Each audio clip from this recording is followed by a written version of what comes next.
नमस्कार, आप देख रही हैं उदयपुर अपडेट्स। मैं हूं आपकी होस्ट ज्योति जगन। चलिए शुरुआत करते हैं आज की सबसे बड़ी और ताज़ा खबरों के साथ, जो सीधे आप तक पहुंचती हैं सबसे पहले और सबसे भरोसेमंद तरीके से। महात्मा गांधी की 77वीं पुण्यतिथि पर नई दिल्ली के गांधी स्मृति पर आज शाम सर्वधर्म प्रार्थना सभा हुई। राष्ट्रपिता महात्मा गांधी की 1948 में आज ही के दिन बिरला हाउस में हत्या कर दी गई थी। बिरला हाउस को ही गांधी स्मृति के नाम से जाना जाता है। महात्मा गांधी के व्यक्तित्व और कृतित्व पर केंद्रित एक विशेष प्रदर्शनी आज नई दिल्ली के राजघाट स्थित राष्ट्रीय गांधी संग्रहालय में शुरू हुई। इसका विषय journey of the Mahatma through his on documents है। इस प्रदर्शनी में महात्मा गांधी की दुर्लभ तस्वीरों, आधिकारिक दस्तावेजों, ऑडियो रिकॉर्डिंग, वीडियो क्लिपिंग और व्यक्तिगत पत्राचार का संयोजन किया जा रहा है। गांधी आम आदमी के लिए आज भी हैं। गांधी की महात्मा होने की छवि हमेशा जस की तस आगे भी बनी रहेगी। आज भी दुनिया गांधी से ऊर्जा लेकर किसी समस्या का अहिंसा पूर्वक विरोधी को अपनी बातों व विचारों से प्रभावित करके आपस में बातचीत करके हल ढूंढती दिख रही है। यही है गांधी के गांधी होने का अद्भुत रहस्य। वे बेखौफ जिए, निस्पृह रहे, जो करना था करते रहे। इसी आत्मबल ने गांधी को महात्मा बनाया। राष्ट्रपिता महात्मा गांधी की पुण्यतिथि के अवसर पर 2 मिनट का सामूहिक मौन रखा गया। राष्ट्रपिता महात्मा गांधी की पुण्यतिथि गुरुवार को शहीद दिवस के रूप में मनाई गई। इस पर अवसर कलेक्ट्रेट परिसर में श्रद्धांजलि सभा हुई। सभी अधिकारियों कर्मचारियों ने बापू की तस्वीर पर माल्यार्पण एवं पुष्पांजलि अर्पित कर आजादी की लड़ाई में शहीद हुए सभी शहीदों को नमन किया। कलाकारों ने बापू के प्रिय भजन वैष्णव जन तो तेने कहिए जे पीर पराई जाने रे सहित अन्य भजनों और रामधुन का गायन किया। इसके पश्चात 2 मिनट का मौन रखकर श्रद्धांजलि अर्पित की। शहीद दिवस के अवसर पर जिले भर में निर्धारित प्रोटोकॉल के तहत कार्यक्रम हुए। साथ ही 2 मिनट का मौन रखकर शहीदों को श्रद्धांजलि अर्पित की गई। कार्यक्रम के पश्चात स्पर्श कुष्ठ रोग निवारण अभियान जागरूकता रथ को हरी झंडी दिखाकर रवाना किया। शहर में अलग अलग सरकारी कार्यालयों में भी शहीदों को नमन कर 2 मिनट का मौन रखा गया। जिला कलेक्ट्रेट परिसर में सुबह 11 बजे से 11:02 तक अधिकारियों और कर्मचारियों ने सामूहिक मौन रखकर राष्ट्रपिता महात्मा गांधी को श्रद्धांजलि अर्पित की। केंद्रीय बजट 2025 पेश होने को है और सभी की नजर इस पर है कि आम आदमी को राहत पहुंचाने के लिए सरकार किन उपायों की घोषणा करती है। दूसरी तरफ प्रत्यक्ष और अप्रत्यक्ष करों पर राहत की मांग ने जोर पकड़ा है, लेकिन क्या इसकी गुंजाइश है, ये भी सरकार के लिए एक बड़ा सवाल है। मौनी अमावस्या के दिन प्रयागराज में स्नान के लिए जुटी भारी भीड़ अब धीरे धीरे अपने घरों को लौटने लगी है। कुंभ में हादसे के बाद प्रशासन चौकस है और भीड़ पर नियंत्रण की कवायद में लगा है। प्रयागराज सहित आसपास के रेलवे स्टेशनों पर भी भीड़ बढ़ती जा रही है। प्रयागराज जंक्शन पर हजारों लोग अलग अलग प्लेटफॉर्म पर अपनी ट्रेनों का इंतजार कर रहे हैं। इसके साथ ही अब भी कुंभ में आने वाले यात्रियों का तांता लगा हुआ है। इससे प्रयागराज और आसपास के इलाकों की बुनियादी सुविधाओं और संसाधनों पर दबाव बढ़ ही रहा है। महाकुंभ में मौनी अमावस्या के बाद श्रद्धालु लगातार काशी पहुंचकर बाबा विश्वनाथ का दर्शन कर रहे हैं। गुरुवार को 20 लाख से अधिक श्रद्धालु काशी पहुंचे। महाकुंभ स्नान के शुभ मुहूर्त की बात सुनकर दूर दराज से लोगों का प्रयागराज आने का क्रम जारी है। ऐसे में कुंभ नगरी में श्रद्धालु संगम के आसपास के घाटों में ही स्नान करना चाहते हैं। इस वजह से अच्छी खासी भीड़ यहां देखने को मिल रही है। श्री गोवर्धन पीठ के शंकराचार्य का कहना है कि गंगा में डुबकी लगाने से सर्व मंगलकारी फल मिलता है। त्रिवेणी में डुबकी लगाने का योग न हो तो भावना से फल मिल सकता है। यहाँ की जलवायु में त्रिवेणी का सन्निवेश है। यहाँ की हवा उसकी पवित्रता को लेकर बहती है। शंकराचार्य ने कहा कि कहीं भी स्नान करें, समान पुण्य फल मिलता है। धार्मिक मान्यता के अनुसार केवल अमृत स्नान ही नहीं, बल्कि संपूर्ण माघ मास के दौरान गंगा स्नान करने से भी अपार पुण्य की प्राप्ति होती है। ऐसा कहा जाता है कि इससे व्यक्ति जन्म मृत्यु के चक्र से मुक्त हो सकता है और उसके सभी पाप नष्ट हो जाते हैं। हालांकि हर कोई प्रयागराज जाकर स्नान करने में सक्षम नहीं होता। ऐसे में क्या घर पर संगम का जल उपयोग कर स्नान करने से समान पुण्य प्राप्त हो सकता है? आइए जानते हैं। दरअसल केवल संगम का जल मंगवाकर घर पर स्नान करने से कुंभ स्नान के समान पुण्य की प्राप्ति नहीं होती, क्योंकि कुंभ में स्नान करने के साथ संत महात्माओं के दर्शन का भी विशेष महत्व होता है। हालांकि कुछ लोग आर्थिक या शारीरिक रूप से इतने सक्षम नहीं होते कि वे कुंभ में शामिल हो सकें। ऐसे व्यक्ति यदि कुंभ से लाए गए संगम जल से स्नान कर लें, तो उन्हें कुंभ स्नान के समान पुण्य फल प्राप्त हो सकता है। संगम नगरी प्रयागराज में चल रहे महाकुंभ मेला क्षेत्र में गुरुवार को फिर आग लगने की घटना हुई। मेला क्षेत्र के झूसी, छतनाग घाट, नागेश्वर घाट सेक्टर 22 के पास आग लगी। मौके पर फायर ब्रिगेड की टीम पहुंची और कड़ी मशक्कत के बाद आग पर काबू पा लिया। इस दौरान कुछ परेशानियों का सामना करना पड़ा, लेकिन आग को जल्द ही बुझा लिया गया। वहीं महाकुंभ में मची भगदड़ में राजस्थान के 2 श्रद्धालुओं की मौत हुई है। दोनों के शवों को पैतृक गांव लाया गया है। हादसे के बाद परिजन शौक में है। नगर निगम अग्निशमन शाखा द्वारा गुरुवार को सुरक्षा मापदंडों को ध्यान में रखते हुए की गई जांच में कमी पाए जाने पर गुरुवार को 4 होटल इमारतों को सीज करने की कार्यवाही की गई। शहर में बड़ी एवं रिहायशी इमारतें जैसे शॉपिंग मॉल, होटल्स, कोचिंग संस्थानें, school, hostel, petrol pump, restaurant एवं व्यावसायिक गतिविधि करने वाले समस्त स्थल आदि बनी हुई हैं। यदि सुरक्षा मापदंडों को ध्यान में रखकर उनका निर्माण नहीं किया गया है, तो उन्हें तुरंत सीज करने की कार्यवाही की जाएगी। गुरुवार को नगर निगम की टीम ने सुरक्षा मापदंडों को पूरा नहीं करने व फायर फाइटर सिस्टम नहीं लगाने वाली निगम क्षेत्र में बनी सेक्टर 13, हिरणमगरी स्थित रॉयल आइकॉन होटल, ऑक्सीऑनन होटल एवं हरिदास जी की मगरी स्थित होटल अगवानी तथा इमली घाट चांदपोल स्थित उम्मेद होटल इमारत को सीज करने की कार्यवाही की। शहर की कई प्रमुख इमारतों का आकस्मिक निरीक्षण किया गया। इमारत की सुरक्षा मापदंडों को लेकर सघन जांच की गई। जांच में जिन इमारतों ने सुरक्षा मापदंड नहीं अपनाए थे, उन्हें नगर निगम द्वारा नोटिस जारी किए गए।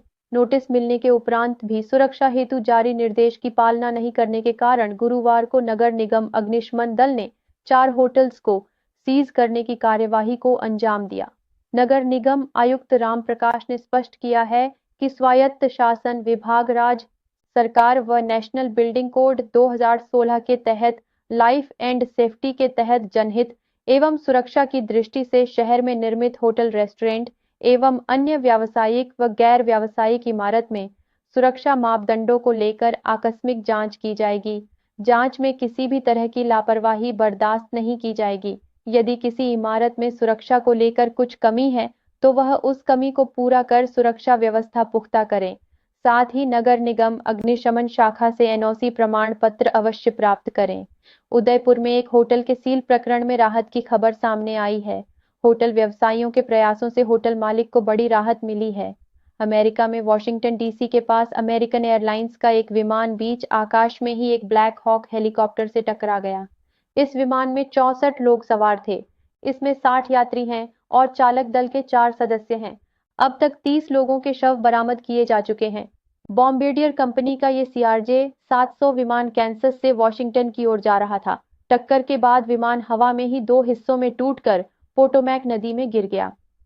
इस दुर्घटना में शामिल अमेरिकी सेना का ब्लैक हॉक हेलीकॉप्टर में यूएस आर्मी के 3 सैनिक सवार थे। दिल्ली राष्ट्रीय राजधानी क्षेत्र के विधानसभा निर्वाचन क्षेत्रों के आम चुनाव 5 फरवरी 2025 को होंगे। जयपुर जिले में कार्यरत उन अधिकारियों एवं कर्मचारियों को जो दिल्ली राष्ट्रीय राजधानी क्षेत्र के विधानसभा निर्वाचन क्षेत्रों के पंजीकृत मतदाता हैं, उन्हें दिल्ली विधानसभा आम चुनाव के मतदान दिवस 5 फरवरी को सवैतनिक अवकाश प्रदान करने के निर्देश दिए गए हैं। चिकित्सा एवं स्वास्थ्य विभाग राजस्थान की ओर से प्रदेश भर में 30 जनवरी से 13 फरवरी तक स्पर्श कुष्ठ जागरूकता अभियान संचालित किया जा रहा है। गुरुवार को कुष्ठ दिवस से अभियान का शुभारंभ किया गया। इस अभियान में जिला, ब्लॉक एवं पंचायत स्तर तक कुष्ठ रोग निवारण के लिए विभिन्न गतिविधियां आयोजित की जाएंगी। अभियान के तहत 13 फरवरी तक जिला, ब्लॉक एवं पंचायत स्तर पर लाउड स्पीकर, समाचार पत्रों, टीवी, रेडियो, पोस्टर, पेम्पलेट सहित अन्य प्रचार प्रसार माध्यमों से कुष्ठ रोग के प्रति जागरूकता गतिविधियां आयोजित की जाएंगी। साथ ही स्कूलों में प्रार्थना सभा तथा अन्य राजकीय आयोजनों में कुष्ठ रोग के संबंध में जानकारी प्रदान की जाएगी। इस वर्ष स्पर्श कुष्ठ जागरूकता अभियान 2023 की थीम आइए सब मिलकर जागरूकता बढ़ाएं, भ्रांतियों दूर करें तथा यह सुनिश्चित करें कि कुष्ठ रोग से प्रभावित कोई भी व्यक्ति छूट न जाए को सार्थक बनाने के लिए सभी स्तरों पर आवश्यक प्रयास सुनिश्चित किए जाएंगे। राजस्थान की हाई कोर्ट ने राजस्थान सरकार को लिव इन रिलेशन के मामले में निर्देश देते हुए कहा कि लिव इन संबंधों के रजिस्ट्रेशन के लिए एक पोर्टल शुरू करें। कई लिव इन जोड़ों के मामलों की सुनवाई करते हुए कोर्ट ने यह निर्देश दिया। राजस्थान उच्च न्यायालय की एकल पीठ ने कहा, कई जोड़े लिव इन संबंध में रह रहे हैं और अपने इस रिश्ते को स्वीकार नहीं किए जाने के कारण उन्हें अपने परिवारों तथा समाज के अन्य लोगों से खतरा है। इसीलिए रिट याचिका दायर करके अदालतों का दरवाजा खटखटा रहे हैं और अपने जीवन और स्वतंत्रता की सुरक्षा के लिए अनुरोध कर रहे हैं। जयपुर लिटरेचर फेस्टिवल आज से शुरू हो गया है और 5 दिवसीय यह फेस्टिवल 3 फरवरी तक आमेर में चलेगा। 5 दिन तक देश विदेश की दिग्गज हस्तियां इसमें शिरकत करने जा रही है। अलग अलग विषयों पर 500 से अधिक वक्ता विचार रखेंगे। इस बार JLF की सजावट की थीम उत्सव नाम पर रखी है। एंट्री से लेकर विभिन्न सेशन वाले वेन्यू की सजावट इसी थीम पर है। इस बार टिकट के दाम कम रखे हैं। पिछले साल म्यूजिक स्टेज की एक टिकट 950 रुपए की थी, जो इस साल 500 रुपए रखी है। राजस्थान के झुंझुनू जिले के बटवालान मोहल्ले में स्थित राजकीय उच्च माध्यमिक विद्यालय से एक चौंकाने वाली घटना सामने आई है। चौथी कक्षा के छात्र को होमवर्क पूरा नहीं करने पर उसकी शिक्षिका ने बुरी तरह पीट दिया। इस घटना के बाद परिजनों और ग्रामीणों ने स्कूल में विरोध प्रदर्शन किया, जिसके बाद पुलिस को हस्तक्षेप करना पड़ा। पुलिस मौके पर पहुंची और शिक्षिका को थाने लेकर गई। पुलिस फिलहाल मामले की जांच कर रही है। ओडिशा सरकार ने उत्तर प्रदेश के प्रयागराज में चल रहे महाकुंभ मेले के लिए ओडिशा से जाने वाली सभी विशेष बस सेवाओं को 4 फरवरी तक के लिए स्थगित कर दिया है।